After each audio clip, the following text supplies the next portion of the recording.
This is Jennifer Gonzalez, welcoming you to episode 74 of the Cult of Pedagogy podcast. In this episode, we're going to talk about the best way to deal with student grammar errors.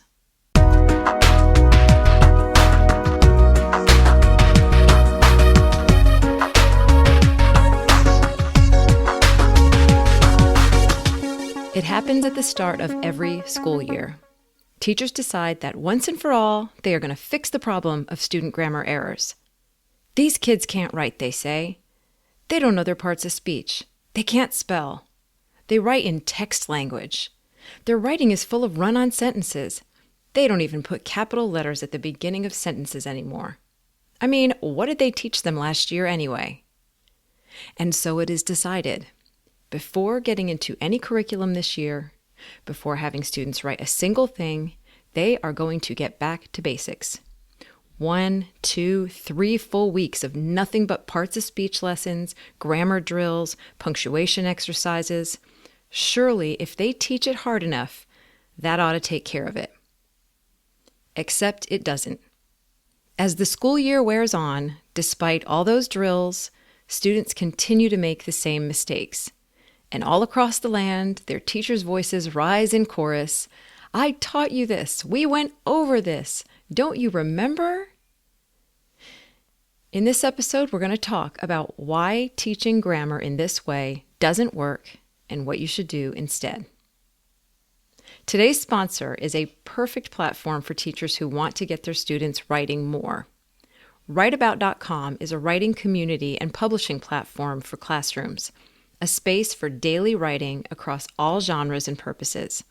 Think of it like a writer's notebook with thousands of writing ideas that is also connected to an authentic audience. Inside Writeabout's safe digital community, students are always one click away from starting a writing piece, reading and responding to their peers' writing, or discovering engaging content that will make them want to write even more. Your students deserve a platform that can make their writing visible, authentic, and fun. When students are engaged with their writing, they write more. Visit writeabout.com to start for free. I also want to thank you if you've left a review for this podcast on iTunes. Every review really helps to make the show more visible to new listeners. If you haven't left a review yet, but you think I'm doing good work here and want more educators to listen, take a few minutes and leave an iTunes review today. Thanks so much. Okay, so let's talk about grammar errors. First of all, let me quickly mention that when I say grammar, I am broadly referring to all the conventions that make writing correct: spelling, punctuation, usage, capitalization, and so on. Rather than list all of those every time, I will just use the term grammar to save time. Okay, with that out of the way, here is the most important thing any teacher of English language arts or writing should take away from this episode.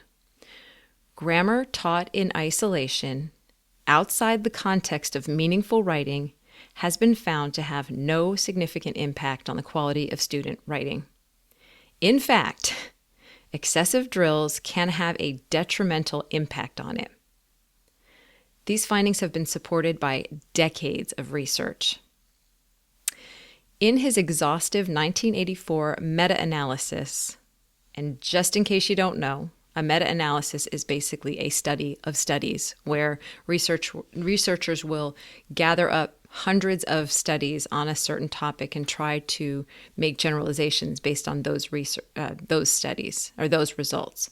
So one study that has been really instrumental in what we believe to be true about grammar instruction is a 1984 meta-analysis of over 500 published studies on composition. A researcher named George Hillocks found that grammar instruction is so ineffective that his summary sounds more like an admonition. Quote, "School boards, administrators, and teachers who impose the systematic study of traditional school grammar on their students over lengthy periods of time in the name of teaching writing do them a gross disservice that should not be tolerated by anyone concerned with the effective teaching of good writing. Teachers concerned with teaching standard usage and typographical conventions should teach them in the context of real writing problems." This is not the kind of language I typically see in academic research, but I found it very interesting that he says that if schools are practicing regular grammar drills, they are doing students a gross disservice and it should not be tolerated. I just found that to be extremely convincing, strong language. So that was a 1984 study. These same findings were corroborated 3 decades later in a 2012 meta-analysis of 115 studies.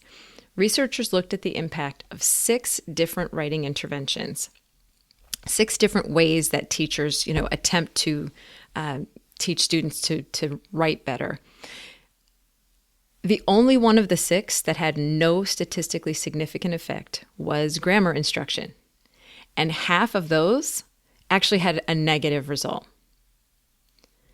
And I'm just going to jump off my script for a second here just to talk about the reason these things have such a negative result, I think is twofold. One is that they take away from the time that students could be spending actually writing. So they just gobble up tons of class time. And they are also so unpleasant for so many students and so dry and so boring that they make students hate language arts as a study, especially if they're in a class where a teacher does this a lot. They begin to believe that this is a class or a subject area that they can't stand. So I think that's where the negative impact comes from. So the evidence has been so strong against this kind of teaching that the National Council of Teachers of English actually put forth a resolution affirming that the use of isolated grammar and usage exercises is a deterrent to the improvements of students' speaking and writing. Even without academic research to back it up, the ineffectiveness of piling on grammar drills is evident every time a teacher implements the practice, only to discover that it hasn't had any significant impact on the quality of student writing. And here's a piece that really resonated with me. This is written by Michelle Navarre Cleary in a 2014 piece for The Atlantic. She describes her own experiences teaching in an urban community college. The piece is called The Wrong Way to Teach Grammar. And most of the students in this community college where Cleary taught failed to complete a 2-year degree. It was over 90% of these students did not complete their programs. And this is how she described their writing instruction. She says, "These students are victims of the mistaken belief that grammar lessons must come before writing, rather than grammar being something that is best learned through writing. A primary culprit, the required developmental writing classes that focused on traditional grammar instruction. Again and again, I witnessed aspiration give way to discouragement. In this 7-college system, some 80% of the students test into such classes where they can spend up to a year before being asked to write more than a paragraph. Nationally, over half of university and college students in developmental classes drop out before going any further. Essentially, they leave before having begun college. And the idea of these developmental classes is that it's supposed to help students who are poor writers become better writers. But what so many of them do is they get back to basics and they start by teaching grammar and other conventions. But if you think about the way a good reader learns to read, somebody who learns to read, at around age 5 or so, they don't start by learning parts of speech and grammar rules. They start by reading fantastic books that they love, and they just become avid readers. Okay, so I hope so far this has established that the drill and kill of grammar instruction to a whole class is not the way to do it. So what should teachers do instead? I mean, students are still making mistakes. You can't just sit by and not address it. So what should you be doing instead? So I've got a 3 to 4 step plan. It's really just 3. The 4th one is more of a mindset. Very, very, very simple and probably easier than what you've been doing up to now. So the good news is that it'll be easier and it'll be more effective. Number 1, give students lots of time to read and write. There is no better way to improve students' writing than to have them read and write as much as possible. Building your daily classes around some form of reading and writing workshop is a good place to start. And I'll quickly just give an overview of what a reading and writing workshop actually looks like. This is where the majority of class time is spent in either reading or writing.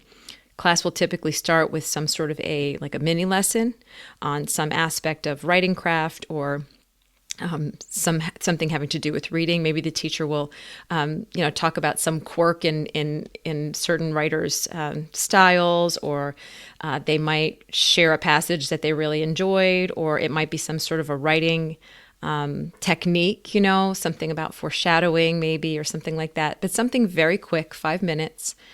And then students spend the majority of the rest of the time engaged in authentic reading and writing on their own. The teacher moves around the room conferencing with individual students about what they're working on. And at the end, there may be some sharing time or some other whole group where, students share what they've been reading, or they share what they've been writing. There's time given for peer feedback and conferencing with student peers. But it's a fairly, I don't want to say unstructured, but it's a model where not everybody in the class is doing the same thing at the same time, which is very different from traditional instruction where the teacher stands in front and they deliver a lesson and then all the kids do the same exercise and we all move together in lockstep. In a workshop model, students work on their own projects. It could be a teacher-assigned projects, but students are still sort of working on their own and doing a conferencing model. Okay, so having that type of model, and there are a ton of resources out there. In the post, if you were to come over to the website and click on episode 74 on the podcast page, you'll come to a full blog post that has a link to just an overview of reading and writing workshop. But if you just Google that, there just are tons and tons of books and videos showing you how to do that. So, by the way, when we talk about reading, giving students lots of time to read and write, I'm referring to actual books and articles and other texts that will turn students into people who love to read and read frequently. Regular exposure to lots and lots of good writing will naturally improve the correctness of students' writing. This is much less likely to happen with scripted reading programs or day after day of reading passages that have no meaningful context. I do think there is some use for those types of passages if you're just studying a specific convention, but in general, students are never going to become enthusiastic readers if all they ever read is passages. They need to be reading actual books. And if you want a good model for how to make this happen, I have got a book recommendation for you. It is called The Book Whisperer, and it is written by Donna Lynn Miller, and I have a link to this on the blog post as well. Really, if you are a teacher of reading and writing and you have not read The Book Whisperer, you need to go and get that today or order it on Amazon today.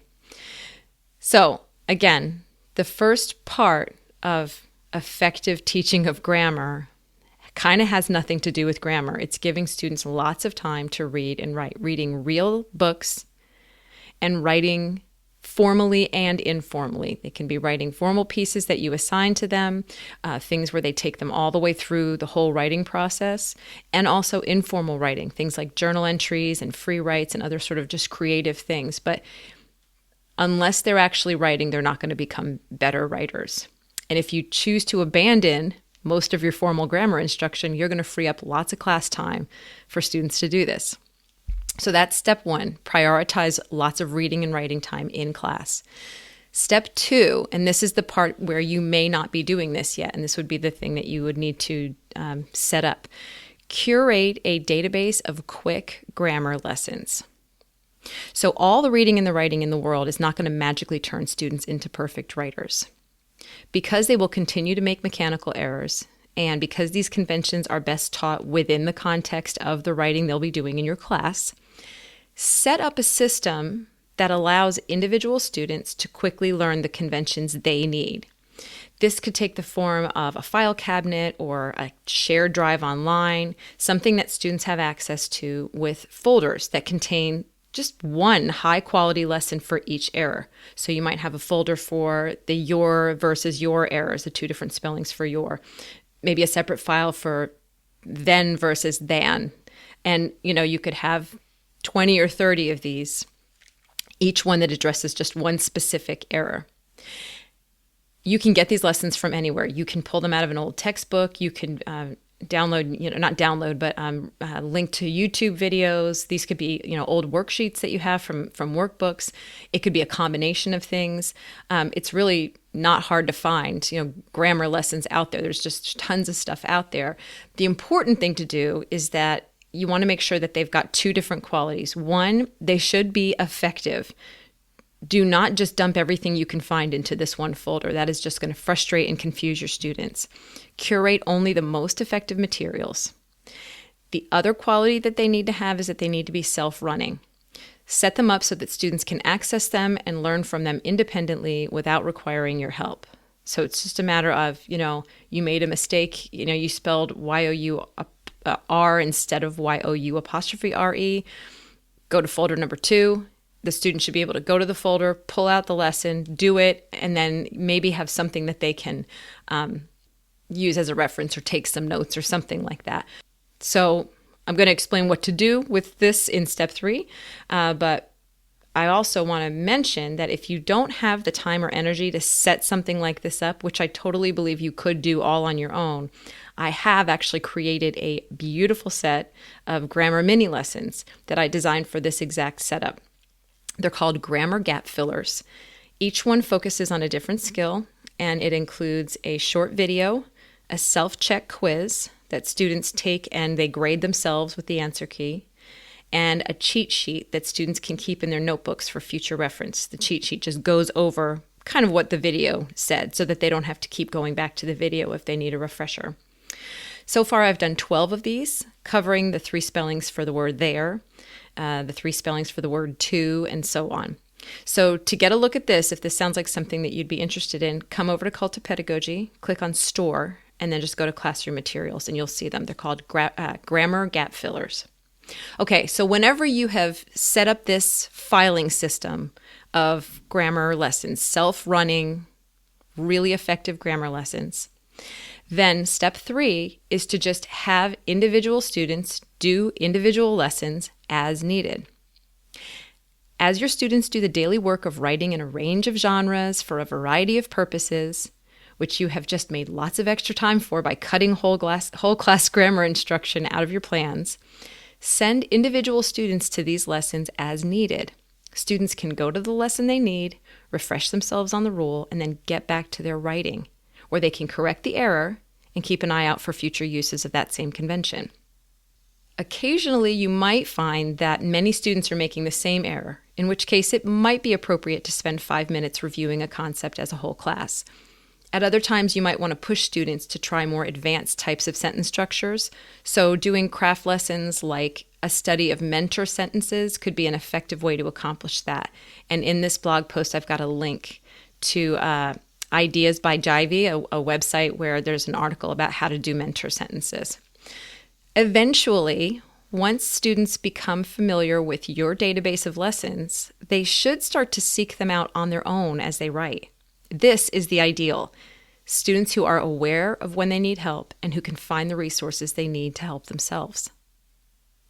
The last step, which is not really a step but more of a mindset, number 4, is understand that this is a process. Even students who understand the rules will occasionally mess up. Spend 10 minutes on social media and you will see that most adults are still constantly making grammar errors. So rather than try to fix it once and for all, get your students reading and writing as much as possible and help them develop a personalized, proactive approach to producing correct writing. For links to all the resources mentioned in this episode, including a link to the Grammar Gap Fillers, visit cultofpedagogy.com/pod and click on episode 74. To get weekly updates on all my newest blog posts, podcast episodes, and products, sign up for my mailing list at cultofpedagogy.com/subscribe. Thanks so much for listening and have a great day.